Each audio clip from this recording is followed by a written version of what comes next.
Soit on s'écroule, soit on y va, quoi. Donc voilà, et moi j'ai pris l'option d'y aller.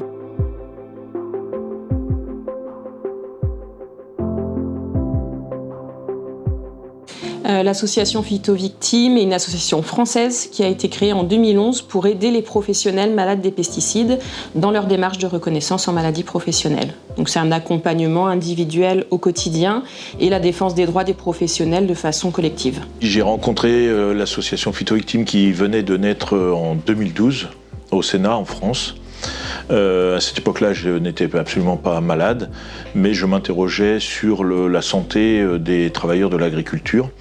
Et au Sénat, donc, il y avait tout un panéliste de chercheurs, de scientifiques, de médecins, de professeurs qui venaient nous expliquer un peu ce qu'ils voyaient et ce qu'on commençait à découvrir au niveau de la santé humaine suite à des expositions aux pesticides. Et donc j'ai décidé de m'engager au sein de l'association et en 2021, l'histoire m'a rattrapé puisqu'on a, au bout de 18 mois de recherche quasiment, on a fini par me diagnostiquer une thrombocytémie essentielle qui est un cancer chronique du sang, de la moelle osseuse.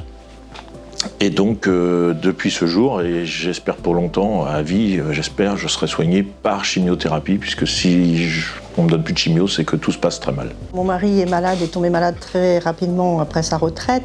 Je l'ai accompagné, c'est vrai, du mieux possible parce que quand la maladie tombe, toute la famille est impactée, aussi bien d'abord en premier lieu le conjoint, mais aussi les enfants. Finalement, la maladie, on n'ose pas en parler, mais il faut en parler le plus possible pour que les gens sachent que la maladie est due aux pesticides. Et il ne faut pas avoir honte d'en parler, il ne faut pas avoir honte de parler de la maladie, de ce qu'on vit au quotidien. La difficulté qu'ils m'ont rendue pour me faire reconnaître me montrait par ma propre vie ce que de nombreuses victimes vivaient et nous racontaient. Et là, pour le coup, oui, ça m'a donné l'envie de le dire encore plus fort pour que les gens qui peinent à se faire reconnaître n'aient absolument pas de scrupules à attaquer au tribunal si besoin est-il. On vole l'argent à personne, c'est nos cotisations qui nous permettent d'être indemnisés. Soit on s'écroule, soit on y va, quoi. Donc voilà, et moi j'ai pris l'option d'y aller. En 2011, quand l'association a été créée, il y avait une poignée d'agriculteurs qui étaient malades, qui se sont regroupés pour créer l'association.